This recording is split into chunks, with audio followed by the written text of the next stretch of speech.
tentunya pertama kita harus tahu dulu ruang lingkupnya ya.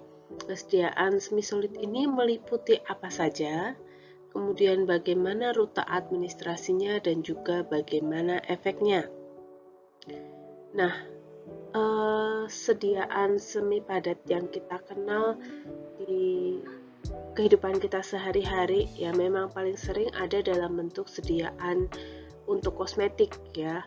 Namun tidak dipungkiri juga banyak juga bentuk sediaan semi padat yang merupakan kategori obat tradisional maupun suatu obat gitu ya. Jadi tidak hanya kosmetik. Nah, di sini ya saya menunjukkan ada beberapa bentuk sediaan atau obat-obat atau contoh produk yang mungkin sering kalian temui yang merupakan bentuk sediaan semi solid ya. Contohnya ini adalah Vicks Vaporub ya. Ini merupakan salah satu contoh bentuk sediaan salep ya, ointment ya.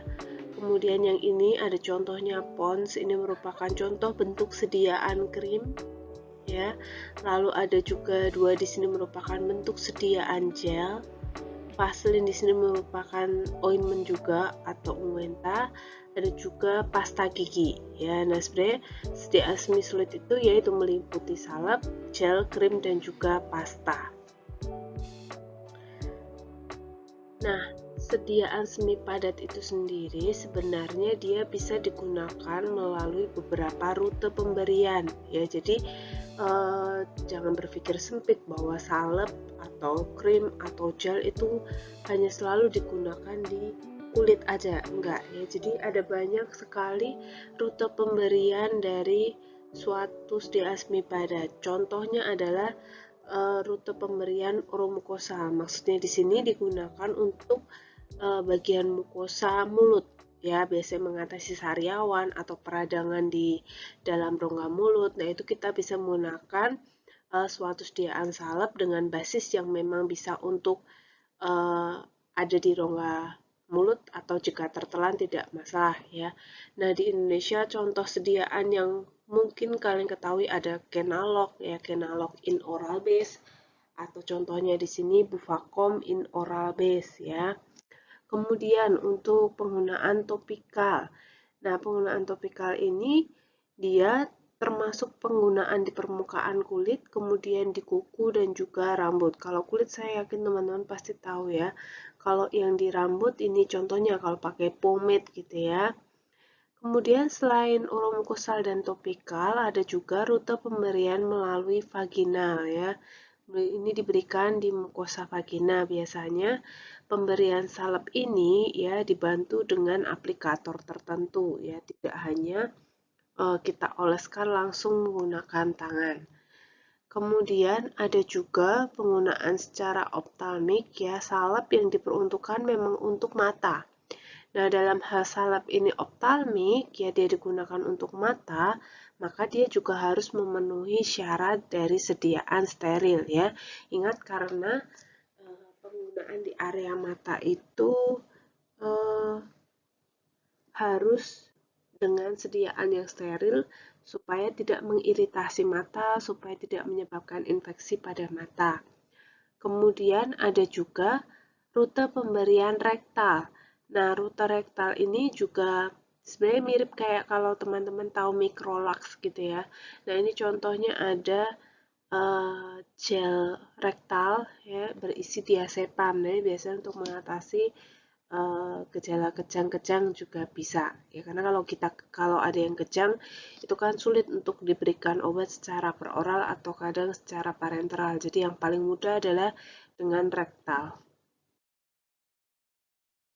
Nah, kalau rute pemberiannya sendiri, untuk efeknya sendiri sebenarnya suatu sediaan semi solid itu dia bisa efeknya lokal, bisa juga efeknya sistemik. Dalam hal efeknya sistemik itu sering kita sebut dengan istilah transdermal.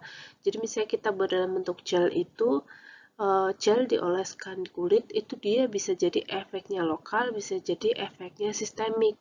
Yang membedakan tentu adalah formulanya, ya dimana kalau yang sistemik itu biasanya nanti akan ditambahkan bahan-bahan tertentu yang bisa membantu suatu obat itu masuk ke dalam melewati lapisan kulit ya, sehingga dia bisa berefek secara sistemik.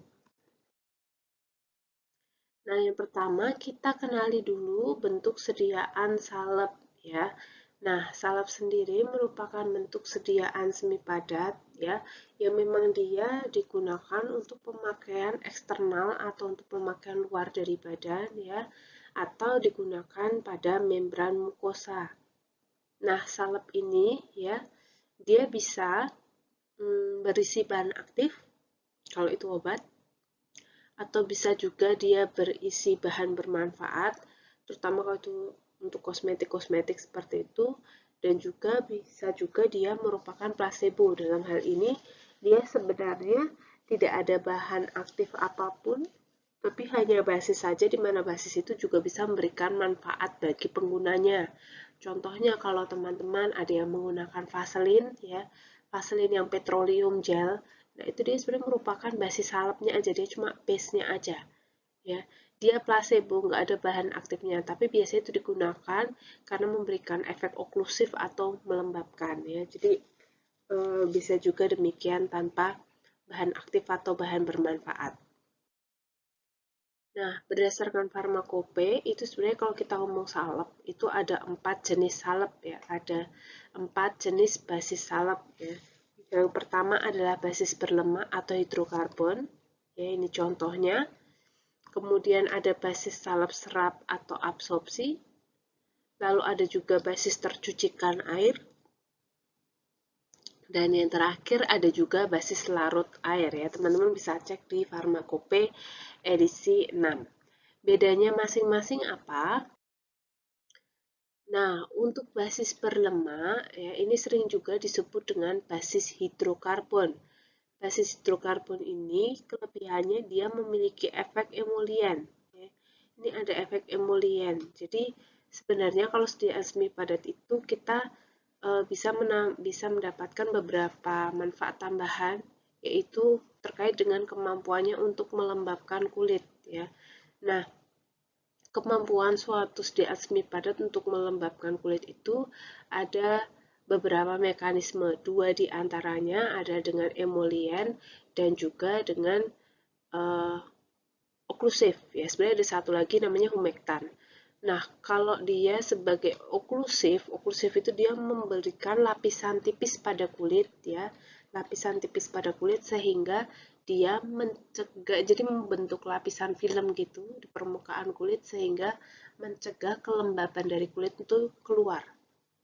Ya, begitu juga dengan emulien ya, sama dia mencegah cairan di dalam kulit itu untuk menguap, jadi bisa mempertahankan kelembaban kulit. Kalau humektan itu dia justru menarik cairan atau menarik uap air dari udara supaya bisa membantu menjaga kelembaban di permukaan kulit. Nah, kalau basis berlemak dan juga hidrokarbon ini memang dia punya efek emulien dan juga oklusif ya. Ketika kalian oleskan pasti akan ada lapisan tipis ya yang dia akan melindungi kulit kita ya. Melindungi dari apa ya? Dari debu, dari air dan lain-lain. Karena memang dia itu benar-benar berlemak, full lemak ya, tidak ada kandungan air sama sekali, sehingga memang dia untuk mencuci itu harus kita pakai sabun ya, tidak bisa hanya pakai air aja terus hilang, itu nggak bisa ya. Nah, karena sifatnya yang sangat berlemak ini dan penetrasi air ke dalamnya itu susah, maka basis ini sangat cocok digunakan untuk obat-obat zat aktif atau bahan bermanfaat yang memang dia sangat mudah untuk terhidrolisis ya, sehingga bisa terlindungi oleh si Vaseline ini. Nah, tapi masalahnya karena dia sangat berlemak atau sangat berminyak, ketika digunakan itu dia bisa menimbulkan efek greasy. Jadi kayak terlalu oily gitu, terlalu berminyak di wajah, di kulit, jadi kadang nggak nyaman untuk digunakan ya, dan apalagi jangka panjang, sehari-hari dan rutin itu jarang digunakan ya. Nah, contoh basis berlemak adalah Vaseline album atau white petrolatum, ada juga Vaseline flavum atau Vaseline yang warna kuning ya, atau yellow petrolatum, ada juga white ointment dan juga yellow ointment ya. Kemudian, basis yang kedua adalah basis salep serap atau sering disebut juga basis absorpsi. Nah, basis ini sama seperti yang berlemak tadi, dia memang memiliki efek emolian.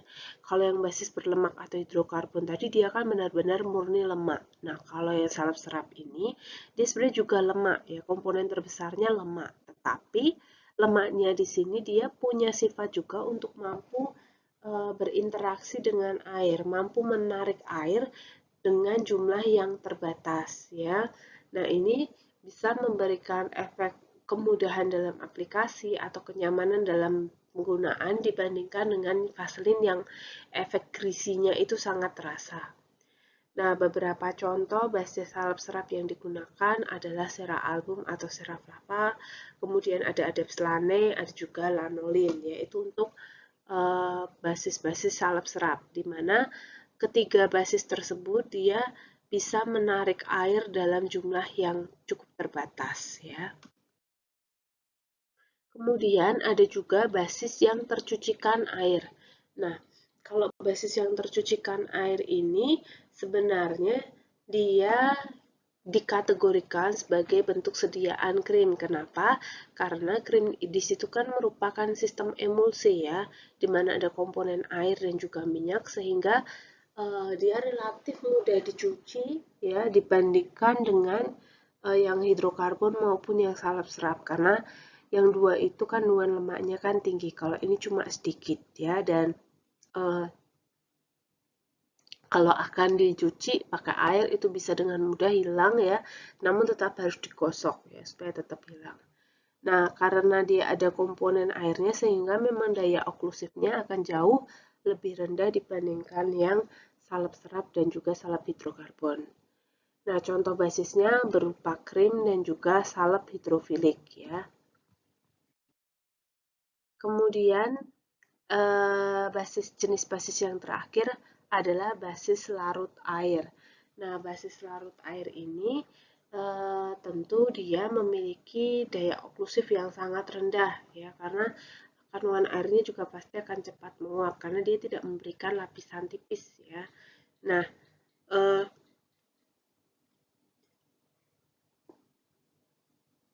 untuk basis larut air ini dia memang ini sangat mudah untuk dicuci dengan air. Kalau yang tadi mudah tercucikan air itu untuk menghilangkannya kita tetap harus gosok, tapi kalau larut ini kita aliri aja dia bisa bersih ya. Nah, kelebihannya juga dia bisa memberikan efek dingin ya dan juga sangat mudah dibersihkan ya, nyaman digunakan bagi pasien.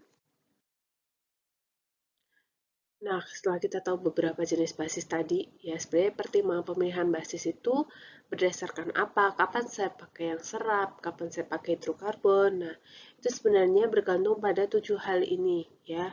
Nah, untuk detailnya tentang masing-masing pertimbangan ini akan dibahas ketika kuliah tentang formulasi ya. Intinya kita perlu mempertimbangkan kaitannya dengan kecepatan pelepasan obat. Apakah kita pengen dia lama, perlahan-lahan, atau dengan segera, cepat, langsung habis. Nah, itu tentu berpengaruh sekali dengan pemilihan basisnya.